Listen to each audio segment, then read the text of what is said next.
मंदिर में ही उनका उद्धार किया, उनको उस बंदी गृह से लाके फिर राज्य सिंहासन पर उनको बैठाते हैं।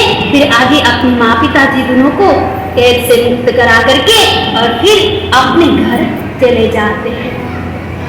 अपने माँ पिता जी के साथ में कन्हैया भी चले जाते हैं। और फिर इधर क्या होता है कि कुछ दिन के बाद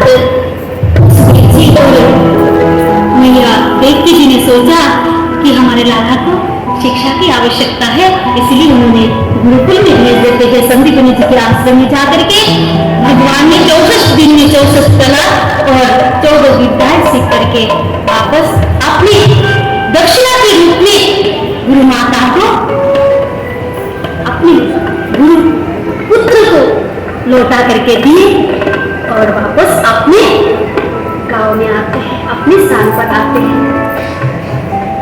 भक्तजन दिन बीतने लगा, इधर कन्हैया को बड़ी याद आ रही है, बड़ी याद आ रही है कुछ दिनों से ब्रज की सारे गोपियों की, अपनी यशोदा मैया की।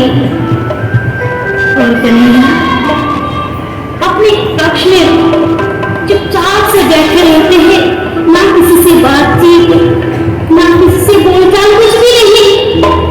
यशोदा मैया, देवकी मैया सोच रही है क्या हो गया मेरे लाला को, शायद मैं अपने लाला को अच्छा से भोजन नहीं करा पाती हूँ, क्योंकि मैंने बचपन से उसको खिलाया ही नहीं है, खिलाया ही नहीं, इसलिए मुझमें कुछ कमी होगा, इसलिए मेरा लाला चुपचाप सा रहता है।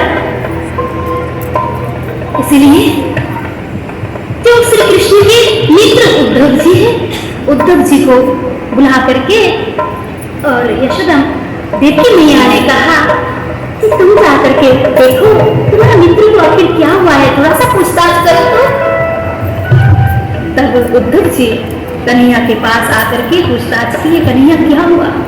कन्हैया कहते हैं कि मित्र, मुझे बहुत याद आ रही है, मुझे बहुत याद आ रहे हैं मेरी मैया बाबा की, मेरी मैया बाबा को मैं बहुत याद कर रहा हूँ, इसलिए मैं बहुत दुखी हूँ, जा भी नहीं सकता। फिर कन्हैया ने कहा कि मित्र, मेरा एक छोटा सा काम कर दोगे। पता नहीं सारी गोपियां और यशोदा मैया सोच रही होगी कि मैंने शायद भूल गया, परंतु मैंने भूला नहीं, मैंने हर एक पल में मेरी बड़ी मैया बाबा और सारे ब्रजवासियों को याद करता रहता हूँ, परंतु मेरा ये सब भी तो कार्य है, ये सब भी करना पड़ेगा, इसलिए आप एक छोटा सा काम करो। और कन्हैया ने बैठ करके एक पत्र लिखने के लिए सोचा कि मैं अपने गोपियों के लिए एक पत्र लिख करके दूं। और बड़े प्रेम से जब बैठे पत्र लिखने के लिए, परंतु कहाँ कन्हैया पत्र लिख पाए, वो तो सफेद कागज तो सफेद ही रह गया है, कुछ लिख नहीं पाए। फिर भी उन्होंने कागज को बांध करके और उद्धव के हाथ में दे करके कहा, जाओ जाकर के ब्रज के सभी गोपियों से मिलना, सबका कुशल मंगल लेकर के आना, और मेरी मैया बाबा को भी कहना मैं उन सबको याद कर रहा हूँ। उद्धव ने सोचा ये कौन सी बड़ी काम, कौन सी बड़ी बात है, क्योंकि उद्धव जी बृहस्पति का शिष्य है, तो उनको लगता है कि मैं बहुत बड़ा ज्ञानी हूँ, मैं तो यूं क्या यूं आया अच्छे से समझाने चला आऊंगा। क्या है ये कान्हा बिना, ये कृष्ण बिना क्या करता है, ये गोपियों के लिए रोता है, पता नहीं ये कौन सा प्रेम में पड़ा है। और भक्तजन, आज उद्धव जी ब्रज में आते हैं, नंद बाबा यशोदा मैया सबसे मिलते हैं। यशोदा मैया का तो हाल ही बेहाल हो गया है, राह दिखते दिखते मेरा लाला ने तो क्या करके गया था कि मैया मैं बहुत जल्दी चला आऊंगा,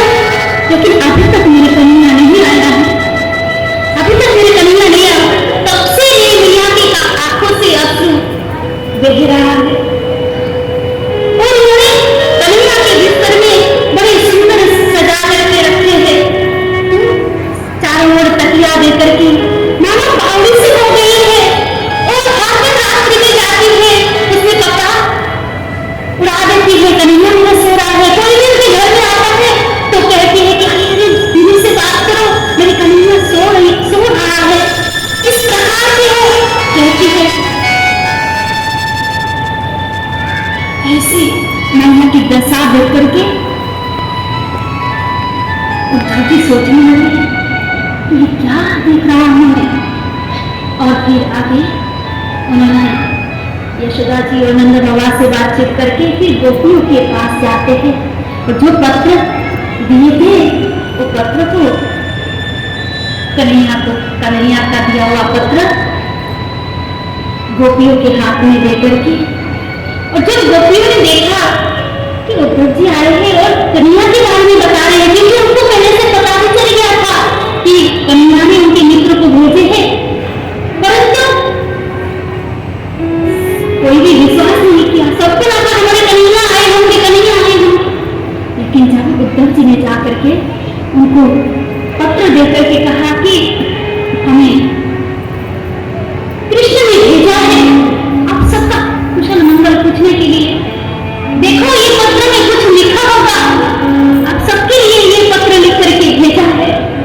भक्तजन कन्हैया कि इस पत्र से गोपियां कहती है कि हम भला गांव के ग्वालिन है, हमें कौन सा ये पढ़ा लिखा आता है, हमें तो ये पत्र से कोई मतलब नहीं, लेकर के टुकड़ा टुकड़ा कर दिया आपने दिए।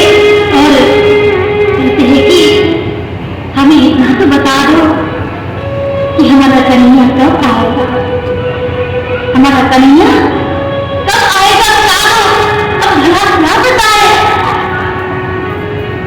इन गोपियों की राधारानी का ये सब देख करके राधारानी कहती है कि देखो ये जमुना जी के जल खड़ा हो गया है, क्यों खड़ा होने का कारण एकमात्र यशोदा जी की आंखों से जो अश्रु झरा है, जिसके कारण आज यमुना जी के जल खड़ा हो गया है। ऐसे आज तक से वो रो रही है, ब्रजवासी किस स्थिति में है नहीं जानते हो। उद्धव तुम क्या समझाओगे हमें, हम तो कुछ नहीं जानते, हम तो इतना जानते हैं कि बता दो।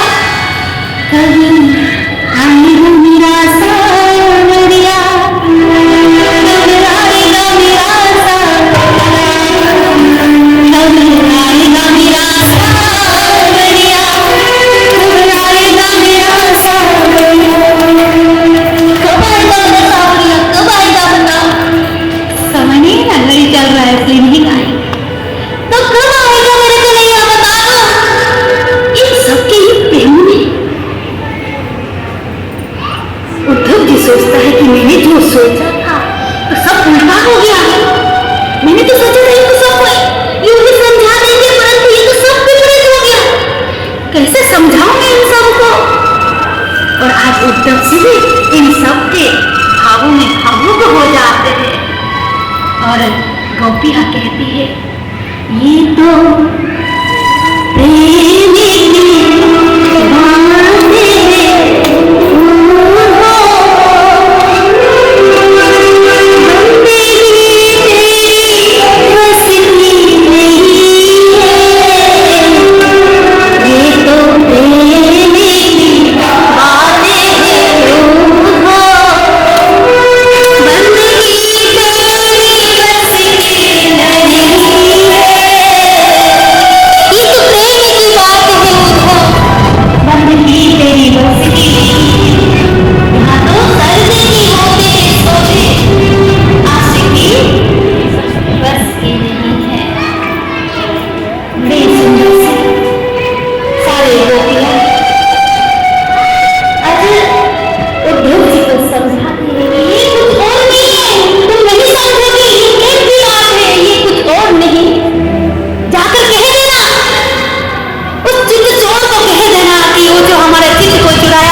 बताओ, कभी तुमने मेरे को सपने में देखा?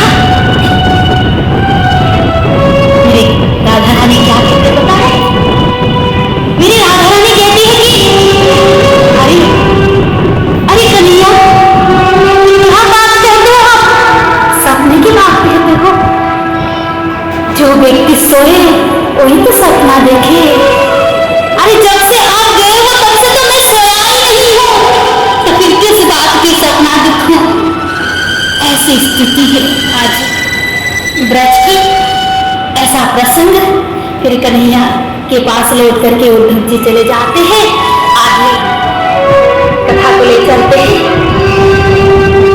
इधर क्या होता है कि कंस का हत्या होने के बाद में उनकी पत्नी अस्थि और प्राप्ति जो अपने पिता के घर जाते हैं और पिताजी को जाकर के रो रो के सारी कहानी बताए कि हमारे पतिदेव को मार दिया friends, welcome back to my channel. आप लोग हंसते रहे, स्वस्थ रहे, मस्त रहे। फ्रेंड्स, श्रीमद् भागवत गीता आपका कथा आपने सुना। इस समय पितृ देवता भी बहुत ज़्यादा प्रसन्न हो जाएंगे, अपना भी खाता में बहुत सारा पुण्य जमा होगा। वीडियो पसंद आए तो लाइक, कमेंट, शेयर, सब्सक्राइब जरूर करें। फ्रेंड्स, कमेंट में जय श्री कृष्ण जरूर लिखें और मैं इसी तरह से अगले वीडियो भी